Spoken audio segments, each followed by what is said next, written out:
Good morning. Welcome to the Minnesota Bike Walk Leadership Network webinar. I'm Natalie with the Bicycle Alliance of Minnesota, and I welcome you to the webinar today. I will go ahead and share my screen here, and we'll get started.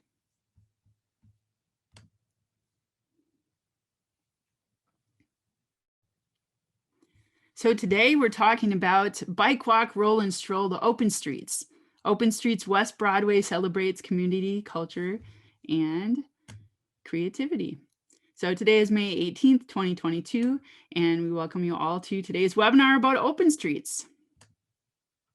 We'd like to find out who's in the room today, and would invite you to introduce yourself in the chat box. So put your name and your location. This is a statewide webinar, so we're welcoming folks from all across Minnesota. And also for the benefit of others on the meeting today and the speakers, we would like you to answer a couple of questions. Have you been to an open streets? And if so, where? So we'll watch the chat box for a little more information here about the participants. Our purpose statement for the Minnesota Bike Walk Leadership Network is to connect local bike walk leaders to share stories and ideas about how they're lifting up the walking and biking culture in their communities. We have a land acknowledgement statement. We want to acknowledge that we occupy the ancestral land of the several indigenous groups, including the Dakota, Ojibwe, Ho-Chunk, Cheyenne, Oto, Iowa, and Meskwaki people. We honor with gratitude the land itself and the people who have stewarded it throughout the generations. We affirm the Bicycle Alliance of Minnesota's commitment to a partnership with Native nations and urban Indian communities. Despite centuries of colonial violence, this is still and always will be Indigenous land. Indigenous peoples are still here demonstrating innumerable talents and gifts in the midst of continued oppression. They must be celebrated and uplifted. You'll see here a link, and Ted will put this in the chat box here if you'd like to find out what land that you are currently located on or are working in. The Minnesota Bike Walk Leadership Network meets with a webinar here on Zoom on the third Wednesday of the month at 11:30. Our next webinar will be on June 15th about Bike Month. It will be a recap of May's Bike Month, and so that'll be exciting to talk about that. In July, we'll do a Bikeable Community Workshop feature with Tim Brackett, our Green Corps person serving here at Bike MN this year. In August, we'll do a back to school topic, and in September, we'd like to feature a topic about trishaws for transportation and a few other topics coming up in the fourth quarter. So June will be our halfway point in 2022. So thanks for being here. If you're a guest today and you'd like to be part of the network as a member, you can join by emailing me at natalie@bikemn.org or go right to our website at bikemn.org, and you can enter your information and then join the network in that way. Many of you may also be part of the Safe Routes to School Network, and they also hold a monthly webinar. Their next webinar will be June 2nd from 10 to 11, and watch for more information about that. So the first person that I would like to welcome to join us on the webinar today is Dorian Greeley from the Bicycle Alliance Minnesota with a brief legislative update. Dorian, welcome to the webinar. Thanks, Natalie. I'll make this really quick because the legislature is not done. They have released information on a global deal, and they intend to finish their work with their legislatively mandated deadline of next Monday. And it's looking quite good that Safe Routes to School will get money in the bonding bill and general fund money, and probably will get more than, and we don't have time to talk about why, but more than the governor requested and more than MnDOT requested. They also, I think, stand to get active transportation grant funds for the second year in a row. Last year was the first time they ever got any active transportation grant money, and this year I'm hoping they stand to get quite a bit more. Last year they got $5 million for Safe Routes and $5 million for active transportation. And I've talked about this in previous webinars. You need to stay tuned with MnDOT and the Met Council and your MnDOT district or regional planning organizations, and metro planning organizations in the larger metro areas. Because there's quite a bit more federal money, and MnDOT is announcing those programs. So, and more federal money for biking and walking. So stay tuned with your local transportation planners and grant administrators, whether they're with the metropolitan planning organizations like the Met Council or the Duluth Superior Interstate Commission, or Rochester has one, or the MnDOT districts or MnDOT central office. And information on this is all available on the MnDOT website, either on their transportation. They have 3 pages: transportation alternatives, safe routes to school, and active transportation, which describe all those grant programs. That's it. And watch our blog post and or e-news next week or the week after for a more complete report. Thanks, Dorian. So stay tuned and reach out if you have questions, and we're here to support you so that you can help make your community more bike and walk friendly. And you know what, Natalie, I want to say one more thing. I really want to thank everyone who has written their legislators, stayed in touch with their legislators, because it's our members and supporters all over the state that are making it possible for the legislature to support appropriating more money than the governor recommended or MnDOT requested. Okay, yeah, thank you. Thanks for that, Dorian, and thanks for your work that you're doing on the Hill and for advocating for biking and walking. So the next slide here, we'll go to the one that you may have already seen on the email if you're a member of the Bike Walk Leadership Network. Here, we'll introduce our first speaker, and we have 2 speakers from our streets today. Hayley is on the screen here, and I'll introduce Hayley first, and then we also have Ember. So Hayley Foydel, Operations and Development Director of Our Streets Minneapolis. Hayley supports business operations and fundraising for Our Streets Minneapolis, as well as volunteer and sponsorship coordination for the Open Streets Minneapolis event series. She currently serves on the Hennepin County Active Transportation Committee. The other speaker we have today from Our Streets is Ember Rasmussen, and Ember is the Community Development and Events Manager for Our Streets Minneapolis. They plan and coordinate the Open Streets Minneapolis events and engage partners and community members in Our Streets Minneapolis advocacy work through creative, intentional programming. Welcome to the webinar, Hayley and Ember. Thank you so much for having us. Excited to speak today. All right, well, thank you so much, everybody, for having us today. My name is Hayley. As you just heard, I'm with Our Streets Minneapolis, and I'll give you a little overview of just our organization, and then we'll talk more about the event series that we put on every year. So if you go to the next slide, just a little bit about our work. So we originally started as the Minneapolis Bicycle Coalition over 10 years ago, I believe in 2008. We became Our Streets Minneapolis in 2017, where our current mission is working for a city where biking, walking, and rolling is easy and comfortable for everybody in Minneapolis. We think a lot about dignity in transportation, healthy environments, both when it comes to public health and the climate, and a strong economy for people to access the city in the way that they want to. We have been the host of the Open Streets Minneapolis event series since 2011. And you can move to the next slide. Here we've got just a picture illustrating one of our Open Streets Minneapolis events. This is the Lindale event. And we'll go to the next slide to talk about what is an Open Streets Minneapolis event. Got a couple other photos here to show all the different things that can happen at an Open Streets. We've got a couple different goals that we come into and things that we think about going into this event series.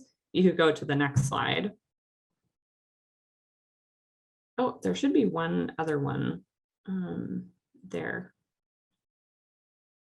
All right, never mind. That's fine. We can keep going. So a couple things that we think about here are experiencing our streets as public places, connecting with our neighbors and local organizations along each of the routes, and changing the way that we think about streets. So a lot of our advocacy here at Our Streets Minneapolis has to do with making streets that prioritize people over cars. Open Streets Minneapolis is a really great way to think about, when this street doesn't have cars on it, how does it feel for me as somebody who's walking, biking, or rolling on the street? These events started off as cyclovia events, and these are modeled off of a Colombian event in South America. They were shutting down streets in Bogota and other major cities in Colombia to open them up to bikers. And that was really the crux of the event, was just opening up these streets to bikers only, taking cars off of the route. They actually created a lot of bike only and walk only streets in Colombia based off of these.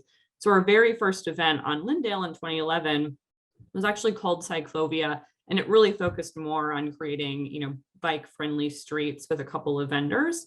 Since then, it has evolved to the Open Streets Minneapolis series that's based off of the idea of open streets that exists worldwide. We not only encourage biking, but walking and rolling along these streets. And then we have a really big focus on working with local businesses, community partners, community leaders to bring activations onto the street and connect with people in the neighborhoods around the events that we're hosting. The other groups that we work with to put these events on include the City of Minneapolis and the West Broadway Business and Area Coalition. One of those people is here today, Shemeka, who you'll hear from a little bit later. And on the next slide here, we'll talk a little bit about the breakdown of how all of this works. So one quick thing to talk about, just some statistics of the event. Over the last 11 years, we have had over 500,000 attendees across 54 events that we've put on. 2019 was our biggest year. We had over 100,000 attendees over 7 events that we put on. We've also had 4,000 participants, and that includes businesses, food trucks, artists, and performers, local businesses on the route. So we've had, thousands of businesses join us, hundreds of thousands of people, and over 50 events across the city. Next slide. And we can move to the next slide. So here is a breakdown of how Open Streets Minneapolis works. I'll preface this by saying that open streets as a concept is something that exists in a lot of different cities all over the country. And each one takes a really different approach in terms of who they partner with, what support looks like, how much money they spend, et cetera. So this is specific to Minneapolis and just the way that the contract has worked out.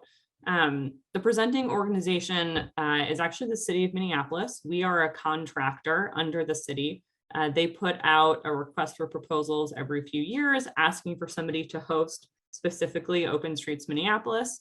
As you can imagine, Our Streets Minneapolis is the sole applicant every year. We have a contract with the city where they provide in-kind operational support. So you'll see this listed here. They help take care of road closures, traffic control, police, and some operational costs like covering the cost of food permitting for vendors. We don't have to pay for the road closures or the signage. They take care of that in-kind support.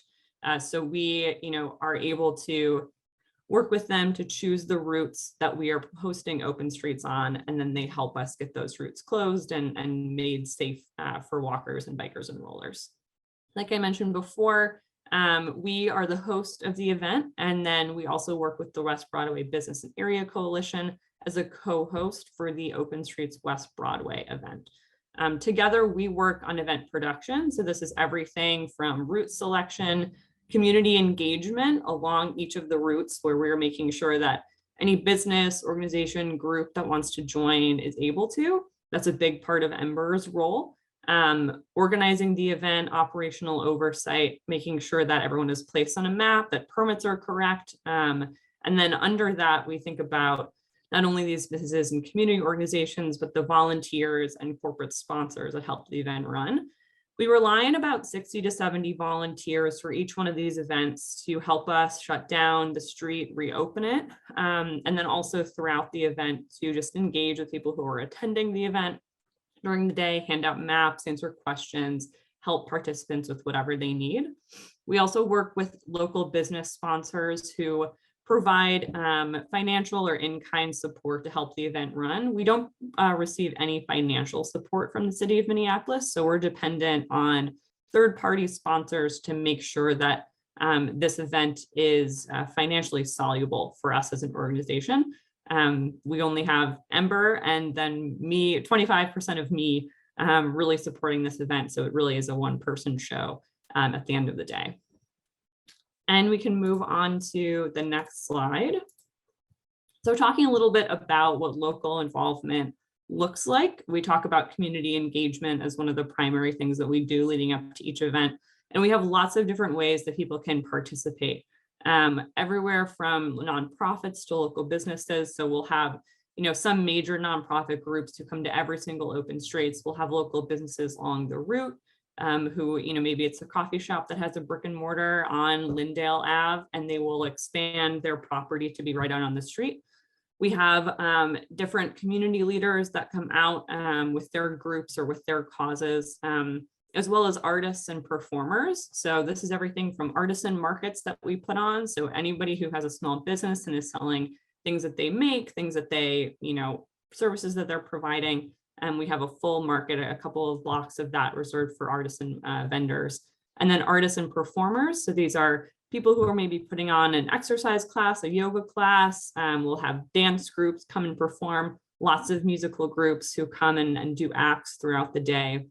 And really, we leave it very open to anyone who is interested in performing creatively, as long as it is legal and we have the correct permits, they can join, which is really exciting. So it is, our goal is to make the route as engaging and as active as possible, while also, creating just a kid-friendly and an event where people are excited to walk down the street and see what they can engage with. And then, like I said, we also work with corporations, a lot of whom are based in Minnesota, to make sure that we have the financial support that we need, and that they're also able to kind of leverage a lot of their resources and staff and social media to promote this event and really, reach out to more people than sometimes we have the capacity to do. And then those volunteers, like I mentioned, along the route, who are crucial to just making sure that we, as Our Streets Minneapolis and as Open Streets Minneapolis, have a presence along the route to make sure that it's an engaging and welcoming event for everyone who joins us. And then one last thing in the next slide that I want to talk about is what Open Streets looks like in each community. So if you can go to the next slide, Natalie. So one thing that is really exciting and I think unique about the Open Streets Minneapolis event series is that each event is distinctly different based on where it is in the city. And this is something that we really work on, and we have this incredible partnership with the West Broadway Business and Area Coalition, where, we're working with groups on each route in each neighborhood to make sure that it's being put on in a way that feels like the community that's present there. So we're working with partners and organizations that are, important and have, kind of that reputation, that community connection wherever they are. And each event looks distinctly different. There are, different populations that are coming. There's different activities that are being put on. Some are more, kid focused, lots of families, lots of kids. Some are a little bit younger. Some we have people who stay the entire day. Others are just passing through. So it's really exciting that each one of these events, Ember especially works really hard to connect with community partners to make sure that businesses and organizations and individuals are being represented on those routes. So it just feels like your neighborhood is coming out to organize and spend the day together. And I think that makes these events really unique and is something that we put a lot of emphasis on in terms of the people power that we're putting into these events, is that we are accurately representing the communities that we are entering when we are putting these events on. So I will stop there. I can also answer Yolanda's question, just the question about how long the routes are. They vary in length based on their location. Traditionally, Lyndale Avenue has been our longest route at over 4 miles long. We have shortened it this year just in terms of capacity. On average, they're about 1.5 to 2.5 miles long. Typically in a straight line, they're just on one street. They don't move. They don't go in any sort of like snake pattern or anything. And Ember, do you want to add anything before we move to questions or comments? I don't think so. I think you've like pretty well captured, you know, the ethos of the event and what it's about. I think I like kind of like to refer to it when I'm talking to partners as like we want this to be sort of like a sandbox for community. Like, you know, it's a place where everybody can come, like do their thing. And we want to just like be able to provide a space and support folks in doing that. So really just, yeah, really trying to center community and what people are already doing in their neighborhoods and just making a space for that to be celebrated and experienced by folks who live there.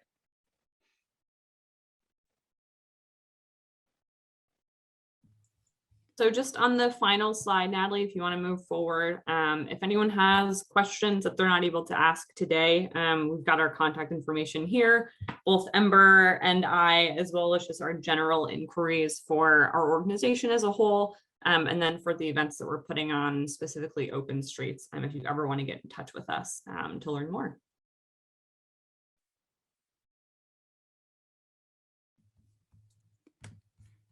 Thanks, Hayley, and thanks, Ember. So this is all email information up here on the screen if you'd like to reach out. So we encourage you if you have questions. And I just wanted to pause for a moment to go back to the chat box at the beginning when folks introduced themselves. So we had asked where they were from and if they had gone to an Open Streets event before, and if they did, where they had gone to the Open Streets. So it looks like the group is kind of split between folks that have gone to one and many folks who have never gone to Open Streets before, and the folks who have gone to an Open Streets, many attended one in Minneapolis, but I did see on there also the Fargo-Moorhead one, the Streets Alive event. I've been to that as well, and that was out in West Central Minnesota, so kind of want to recognize that as well. That one's if the Minneapolis folks, if you've been to Fargo-Moorhead to that event, they have a large loop and it's really in tune with what you have presented today, Hayley and Ember. And so I think that's just really exciting to see that kind of extend into places other than Minneapolis as well. So today we're gonna have one other speaker and continue the conversation about Minneapolis. And so the next speaker we have today, we welcome Shemeka Bogan. And Shemeka is from the West Broadway Businesses and Area Coalition. Shemeka serves as the project manager for the Open Streets West Broadway event. She has had several years of experience coordinating the West Broadway event and is thrilled to be leading the change this year, or leading the charge this year post-COVID. So welcome to the webinar, Shemeka. Hi, thank you so much. Thanks. Well, first and foremost, thank you all for having me. I think Hayley did a great job of really laying it out what exactly Open Streets is. Again, as Natalie mentioned, my name is Shemeka Bogan. I'm with the West Broadway Business and Area Coalition. Just to tell you a little bit about what the coalition is. So the West Broadway Business and Area Coalition is like the neighborhood association for the business district, which is West Broadway Avenue, which is kind of that main artery that's in North Minneapolis particularly. And so we have had the pleasure of being a co-host of the Open Streets West Broadway event since 2016. And so, you know, just to tell you a little bit about how you kind of make it look like the community that you're in. Particularly for West Broadway, that is a community that is rich in culture. It's in Minneapolis, so it's rich in culture. It's got a unique makeup of, you know, African Americans, Caucasian people, Hmong, Native Americans, Hispanic. There's a lot of different cultures within North Minneapolis. And so specifically with that event, we really try hard to make it look like the community. So we want to reflect that in the food. We want to reflect that in the music. Hayley, or not Hayley, sorry, Natalie, you can go to the next slide, please. As Hayley kind of laid out and mentioned, you know, the distance varies. Specifically for the West Broadway event, it is 17 blocks long. And so this is not just, you know, a simple 1 block long block party. We look at this as, you know, a large community festival where we're highlighting businesses, we're highlighting visual artists, we're highlighting musicians, we're asking for people to bring out their bikes, kids bring out their scooters. It's a chance for people. Nice Ride is one of the sponsors for Open Streets in general. And so it's one of those times where they make sure that the scooters and the bikes are out there. And if people have not had a chance to use those throughout the summer, they hop on those and zoom up and down the street. I will admit, which is always a funny laughing point for me, I never realized how far 17 blocks were until I tried to walk it myself. It's not an easy walk. So those scooters and bikes definitely come in handy. But again, specifically for our community with West Broadway, it's just a chance to really highlight those businesses and organizations along the corridor within the community, and even some from outside of the community. And so it's always a really exciting day. Our event always takes place in September. I did see the question in the chat kind of asking what season. You know, we start with Open Streets overall, they start in June and then they end in October. And so ours is in September, where it's still fairly warm out. And so, you know, again, we do stages, we do roller skates, people bring their dogs out. And, you know, as you go by different vendor booths, people have treats for your dogs, you know, you have popsicles and ice cream for the kids, but it's really just reflective of the community. You know, 17 blocks worth of it. And so it's a lot of fun. It's been really awesome being a co-host with Our Streets. I will say specifically for West Broadway, one of the biggest things is that community engagement and really reaching out to those businesses that are nonprofit businesses. Shemeka, this is Natalie. We've lost a little audio. I apologize for interrupting. I want to make sure that we hear what you're saying. No, you're fine. Sorry. Can you hear me now? It's still cutting out a little bit. Yeah. Stay tuned, everyone. We'll get this straightened out so we can hear what Shemeka has to say. Sorry, can you hear me now? That's good. Okay. I'm like, I didn't move. I'm sorry.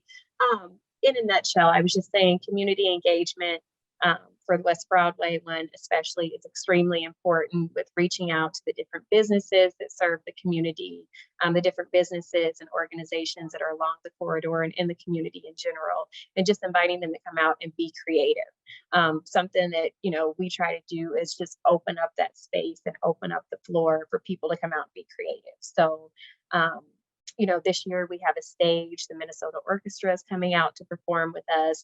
They have made, you know, a really good effort probably over the last 5 to 6 years to come into the community and to do work with the community. And so this is just another way for them to come in and show some creativity, working alongside different artists and musicians that are in the North community as well, just to provide a fun afternoon of music and community. And so in a nutshell, you know, that's what it is. It's a lot of different things that, as Ember kind of mentioned, it just makes that sandbox, you know, of what the community likes and what the community wants to see, and pulling creativity out of people. So, and Natalie, if you guys can hear me okay still, sorry, I have no idea what happened, but yeah, I'm happy to answer any questions. But our event is on a Saturday. Is what works best for our community. And so I will just say, any of you that are thinking of doing anything similar like this in your community, it is a really, really awesome event. And it's something that I think a lot of people really look forward to, whether it's older people, whether it's younger people. The businesses really enjoy it because it's a way to really highlight them already being there, but asking them to come outside of their 4 walls and do something different. And so, yeah. Sounds great. Thanks, Shemeka. We have a little bit of chat in the chat box here, so I'm going to see if I can maybe summarize a question here that I wanted to raise to the speakers today. So there was some discussion about, you know, the location of where you're selecting the Open Streets space. and about whether, that this is a great opportunity to see, if a place is being redesigned, for example, Lindale, and the Open Streets events can somehow showcase how it will feel to move in the future. Did any of the speakers, actually all of you, if you'd like to speak to that question or that point? Yeah, I can speak a little bit more about route selection. So I think, for us, when we are first looking at, or when we were starting to consider route selection this year, our Streets Minneapolis has a number of, advocacy campaigns that we're working on that are along different corridors. For example, the Twin Cities Boulevard campaign that is along the I-94 corridor that's pretty close to Franklin Avenue. So sort of looking at like what events are sort of aligning with the work that we're already doing, so that we're like not having to like duplicate our organizers' time. They can sort of like be in the same areas and talking to the same folks that they're already talking to. But I think, also looking at culturally significant corridors, and really wanting to highlight the like great culture, art, and music that exists in the city of Minneapolis. So having things all over the city. I think also like wanting to, make sure like we're back on like Lake Street this year, we're on Franklin Avenue, bringing these events to, not just like Lindale Avenue, where, there's like a lot of like, like higher income folks, and like, perhaps like, they get a lot of festivals over there already. It's like very popular, but like wanting to make sure that like we provide that this is a space that is available to everybody in Minneapolis, and, not just the folks along uptown or yeah. Thanks for that, Ember. Did any of the other speakers want to add to what Ember just shared or comment further on that? I will also just say, like echoing Ember, these events are deeply tied to our advocacy with, streets like Lindale, Franklin, West Broadway being ones that we work with the communities on to make sure that when the county or the city is thinking about redoing them, that the citizens there, the residents, have a voice in that reconstruction. So we're able to really engage with people along the route on those days to let them know about street reconstruction proposals, what Our Streets Minneapolis is doing about it, and how people can get involved. That's really, the biggest piece of our organization, our mission and vision, is that people have a voice in transportation decision making. So it's really big for us to be able to be out on the route and let people know, hey, Lindale's going to have this street conversion. There's going to be this happening. You can have a voice in it too. So, we're able to be out there and really speak specifically to the projects that are affecting people who live on the routes. That's great. That sounds really informative to participants at the Open Streets event, that they not only get an opportunity to move through a space in walking or biking or, another form of non-motorized way of getting around. They also get some information about those specific redesign projects. Is that something where they can provide some input? Is there opportunities at the events where they're actually able to engage and provide some input that might be brought forward for those projects? Definitely. I mean, we, I think just our street specifically, we have opportunities for folks to take action and engage, whether that's through a survey or like talking to, or like sending an email to a community leader or an elected official. So I think like we're always looking at, providing the information and also providing an opportunity for folks to engage with that information. And, I think we also we get a lot of groups like Move Minnesota that are coming out to the street to like talk about the work that they're doing in the community, the work that they're doing around transportation advocacy. And I think, ultimately, like just the events as a whole, we want this to be a space where people can imagine what their street would look like if it did center people. I think, something I kind of, it's kind of a love-hate hearing every year. I go down and I'm announcing the street is going to be reopened to car traffic. And I always get people being sad, oh, I wish it could just be like this all the time. But that's the way that we want people to feel at the end of the event, is that, you know, what would this be like if our streets could just be like this all the time? That's great. That's really awesome. I love going to the Open Streets events, and this is one that sounds really exciting and full of lots of opportunities and lots of ways to engage in different ways. So I wanted to pause for a moment. I think we've captured the chat box questions here. I wonder if there's anyone that's on the webinar today who would like to ask a question. If you'd like to ask a question directly and unmute and go on video too, if you'd like, feel free to do that. I'll pause for a moment and give folks the opportunity to do that if they would like to.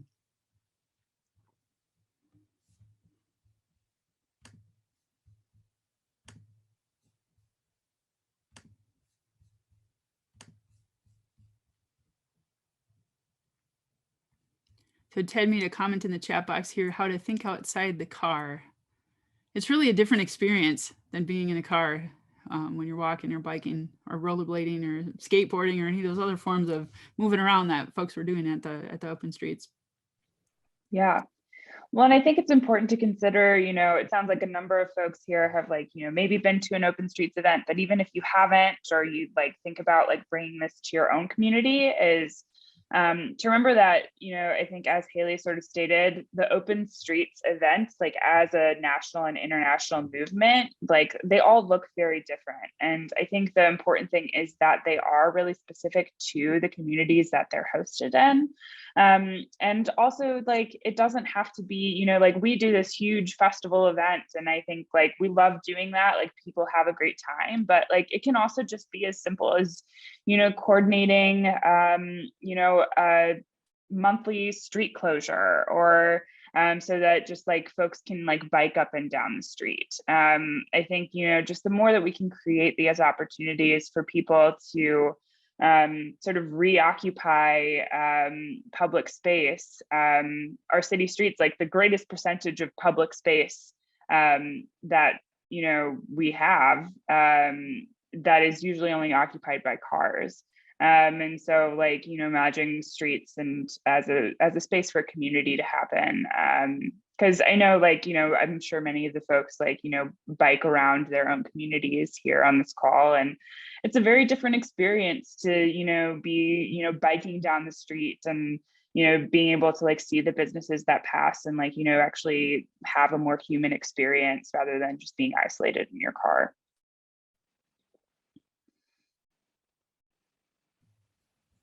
And Natalie, I will say too, specifically for the West Broadway open streets, it's really nice to have sometimes it's a new experience for a lot of people. So we have families that come out. We have different little interactive points where you may be able to like rent rollerblades or go to the skate park if you haven't been there before, you haven't been on a skateboard before. How I mentioned the scooters and the bikes that are on the road, it's a time to try something new as well. So granted, you have those people that are familiar with biking and they love it and they want to get out and it's great. But you also have, you know, youth and teenagers and people that maybe haven't experienced streets in this way. Specifically, you know, in Minneapolis, I think that it's no secret that, you know, people look on the news and they see different things and they worry about, you know, crime, or they worry about violence and things like that. This is a really monumental event that people are used to every year, where you have a safe way to be in the street for, you know, blocks and blocks, where it's not just 1 or 2 blocks of something, but to really try something different and be out there and be with community and be able to have those conversations and talk about things. Same thing that goes along with what Ember spoke to about, you know, MnDOT or different people that may be engaging people with projects. You're out there, you're advocating, you're talking to people who not have a chance to speak into it otherwise, or they may not hear about it. So if I'm out there with my kids or with my family, I may have not heard that they want to put the light rail right here, or may not know how to speak into that project, and you have a chance to do that with being out there for this. Thanks, Shemeka. And we do have a question in the chat box, and we'll get to that here in just a moment. We have a question: looking forward to Open Streets this year, how can we as a network help echo the message of accessibility barriers to future funding decision makers? Yeah, that's a great question. So we this year have been, I think some folks have maybe seen our campaign to receive funding from the city of Minneapolis for the Open Streets Minneapolis events. So while the city does provide some in-kind support, the actual work of putting on the Open Streets Minneapolis events is not funded by the city. But this is also something that is explicitly stated in the city's climate action plan as a priority. That's something they want to support, and not even just support, but see grow. In order to be able to do that, the program needs to be well resourced. I think we were talking a little bit about route selection earlier. So I think that's like a really primary way that we see this enacted, is that when we have to pick routes, when we're looking at picking routes based on, how much money that we can make from fees, that's not an equitable way to choose to make a route selection.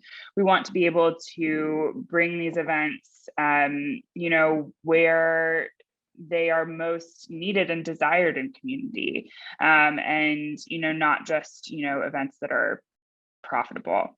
And so I think, to just echo the message of accessibility barriers, is just like being vocal when you talk to, I think we're mostly looking, a lot of our advocacy is happening with the city of Minneapolis. So if you are, I know there's folks from all over the state, but if you are from Minneapolis, talking to your council member, saying that, this is an event that is important to you, that's important to your community, and that you want to see it supported and that you want to see it grow.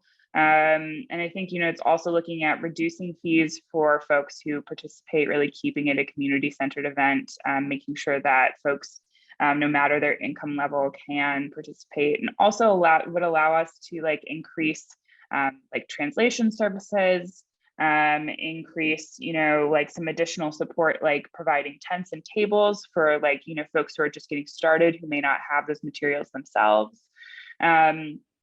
So I think, just being vocal to keeping that message, at the forefront when you're talking to your representatives is the biggest way. And then also just talking to folks, in your networks about it too, because I think something that we find is that, just general community members who attend the Open Streets events, when they find out that it's, essentially the only person that is staffed really to do this on the R Street side, it's just me. And then Hayley does has a bit of work as well. And then we of course work with our partners like Shemeka and West Broadway. But it's a pretty scrappy team that is making these happen. And I think sometimes, because of the quality of the event, because of how well they're loved, folks think it's a team of 30, and we're just kind of making it run on a shoestring. It really only comes from community support, and would be greatly helped by additional city support. That's really helpful context. Thanks for speaking to that, Ember. One of the things that I wanted to maybe ask, we have a couple of slides left I want to pop back up onto the screen, and again, related to events and just Bike Month, being that May is Bike Month. Before I go back to the screen sharing here, I wanted to just ask the group, there's been so much wonderful information that all of the three speakers have presented today about Open Streets, lots of different aspects of the event and things that maybe you're hearing for the first time, as Shemeka had mentioned, experiencing this for the first time when you maybe go to an Open Streets event. If you want to put in the chat box, I'm going to just challenge everyone to put in the chat box one thing that maybe stuck out to you today, that resonated with you, that you were inspired by, that one of the speakers or multiple speakers had shared with you. So if you want to put in the chat box, we just kind of want to hear what's maybe resonated with you today and what you might take away to bring back to your community, because we do have a statewide audience of folks that are participating in the webinar today. So some folks might live in Minneapolis, but other folks may live in other small towns across the state. So how you take away what you've learned today and bring that back to your community to host an Open Streets event, we would encourage you to try to do that and reach out if you need some support. So we'll watch the chat box here for for some more information. And I'm going to go ahead and screen share again so that we can put up a few closing slides here.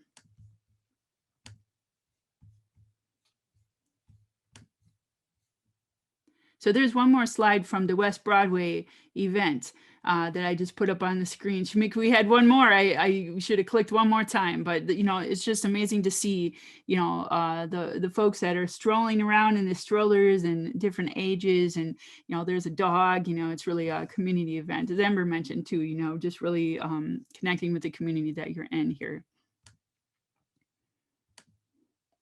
So a couple of closing points here. Dorian mentioned this at the beginning of the webinar about active transportation, the planning assistant solicitation and other funding sources that folks might go out to help fund the work that you're doing. I just wanted to put this slide up as a reminder about the MnDOT funding here. These active transportation planning assistant applications are due by Friday, June 10th. So I just wanted to make sure you still had that date on your radar if you were interested in applying for this funding stream, and to check it out for more information. And you'll see at the bottom, there's the website, mndot.gov/active-transportation-program, if you'd like to go to that website to get a little more information about that. So happy Bike Month. May is Bike Month, and I had mentioned this a couple of times, hashtag Bike Month if you're posting to social media. And the Bike League has, or the League of American Bicyclists has information out there at bikeleague.org. And we have information up on our, you know, on our blog, on our website, on our social media as well through Bike Amen. So we're connecting with folks and encouraging you to ride your bike during Bike Month. And here are a couple of ways that you might do that. So in addition to participating in an Open Streets event that might be coming up, here's a couple of events across the state that are happening. May 20th, there's the Venture North Block Party in North Minneapolis. There's a Traffic Skills 101 course on May 20th in Minneapolis. So if you're looking to participate and attend the League Cycling Instructor Seminar in June, the prerequisite is to go through the Traffic Skills 101 class. So definitely reach out. And I know we have Angela, our new education director, on from Bike Amen. So reach out if you want more information about education and attending these classes or becoming an LCI. Move MN, Bike Anywhere Day. May 20th, the Haywood in Northfield, the Log Jam in Cloquet, Spring Valley 100 in Spring Valley, Tour de Water in Winona, Chroma Zone Mural Tour in Minneapolis, Heroes Ride in Little Falls, and then we have the Adaptive Bike Days in Edison and Minneapolis, May 24th through the 26th, May 28th, Le Grand du Nord in Grant and Marais. And then we go into June. So we have a couple of events here in June, the 3rd through the 5th, Adventure Cycling Bike Travel Weekend. This is a national event. And then, as I mentioned, the LCI seminar, League Cycling Instructor Seminar, happening June 3rd and 4th. And then on June 4th, the Paul Bunyan Cyclists Tour of Lakes. And then, of course, here at the bottom, we have in bold and big letters, June 5th, Open Streets Lindale. So events coming down the line that you might like to participate in. And this is not an all-inclusive list. If you have an event that is going on in your community, we would like to promote that through Bike Amen. So go ahead and have us add it to our events calendar at bikeamen.org/all-events. So lots of things going on. It's great to see people holding local events in their community, and keep rolling.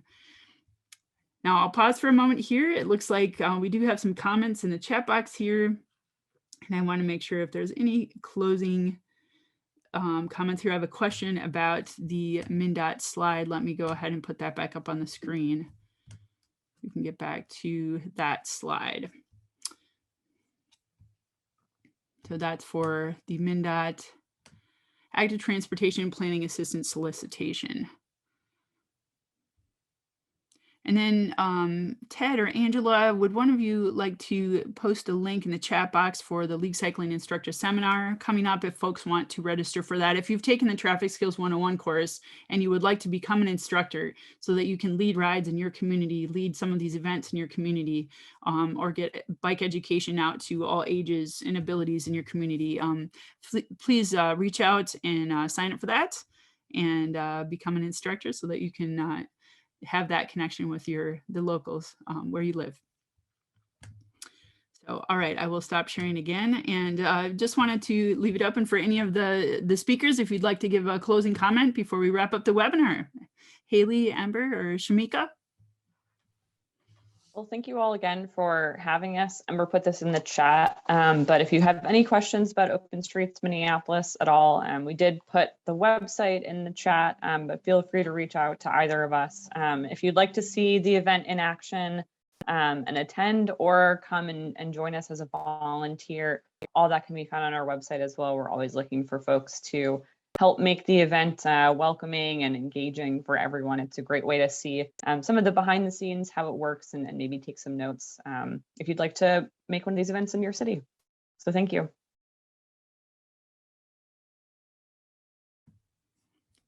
Sounds great. Well, thank you everyone for participating in the webinar today. Thank you so much to our speakers, Hayley, Amber, and Shemeka, and for Dorian for providing your legislative updates. And we hope to see all of you out riding your bikes and walking, and on the webinar next month in June. Have a great rest of the day. Thank you, everyone.